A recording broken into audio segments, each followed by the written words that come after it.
Hi, I'm Anne from Game Like a Mother. Today I'm going to show you how to play Wonder Tales. It's ages 8 and up, 2 players, and it takes 20 minutes. Let me show you how to play.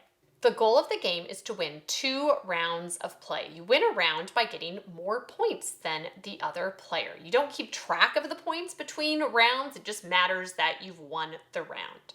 To begin the game, one player will flip a card up in the air, and then whatever color it lands on is that player's color for the rest of the game. So we'll say this player did that and they flipped up blue.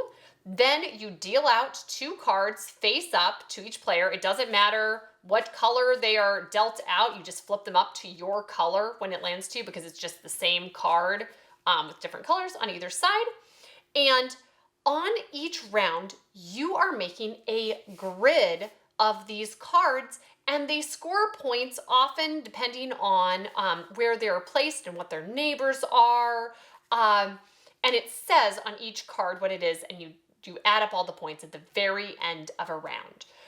So to begin, for round 1, you are making a 3 by 5 grid, and blue gets to start. So we'll go ahead and we'll have blue, and you just place it out here in the center, and then they get another card. Now it's red's turn, and they see that the frog prince is out here. That gets +3 if it has a princess by it. So maybe they say, ooh, I don't want to put the princess by that because that would give them a bunch of points. I'm just going to put Little Red Riding Hood. And for placement, it can go anywhere as long as it has a flat, it is not diagonal. It has to be directly adjacent to the card that's already out here. So we'll just have it be here, and they refill, and it's this person, and they've got this Mama Bear card that gets +2 points per red neighbor. So they'll probably go ahead and put it out here, and you can put it on either side. The grid has it, you can't say, oh, this is spot 2 right here. The grid, this could be the bottom, this could be the top. It just kind of depends on where people place the cards out, where things are going to be positioned at the end of the game. And that was red side up, it's not a big deal. Your cards that you have in your hand aren't a secret.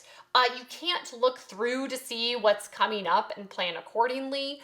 There are some specialty cards that are kind of a big deal when you play. Stepmother's one of them.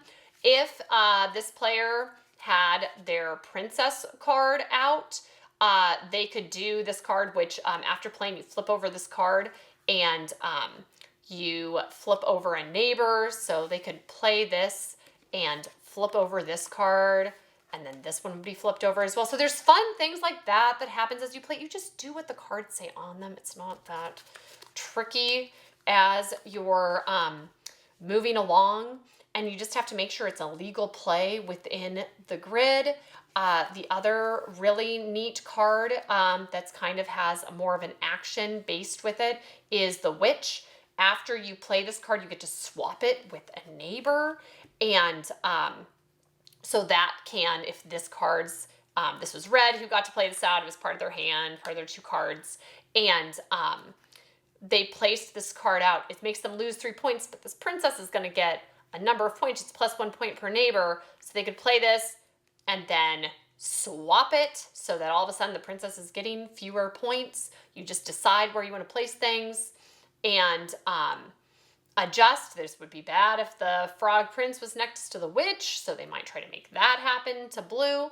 So you keep on going until all the cards are gone and you've formed the grid.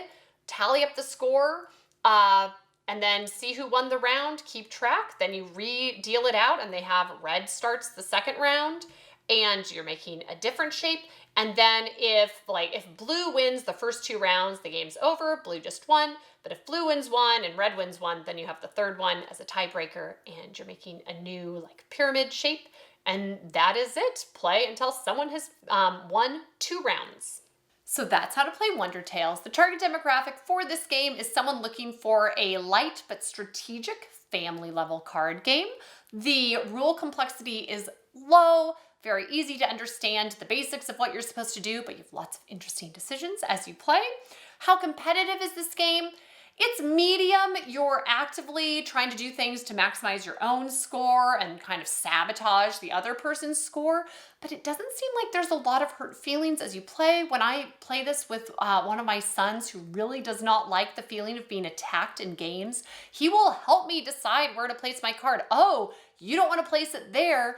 You want to place it over here because that will cost me an extra point or two. Because it just seems like most of the times you're trying to place the card where it makes the most sense. It's not personal, it's just where you should place the card. The replay value is medium. This isn't the type of game where it would be my go-to every single Friday night, but this is the type of game that I would pack for every single trip because it's so portable, thank you Button Shy, and it's really fun and easy to teach to new people, and I can play it with a wide range. It works well for me and my husband, but my kids can do really well at this game as well and enjoy the theme. Similar games, if you like this one, Skulls of Sedlec is one of our other favorite two-player games from Button Shy, and it is fantastic. But if you kind of are going for more the fairy tale theme, Fairy Tale Inn is a really nice two-player game that has kind of the same feel, but it's a lot bigger, and you're placing pieces in a big board that feels like Connect 4.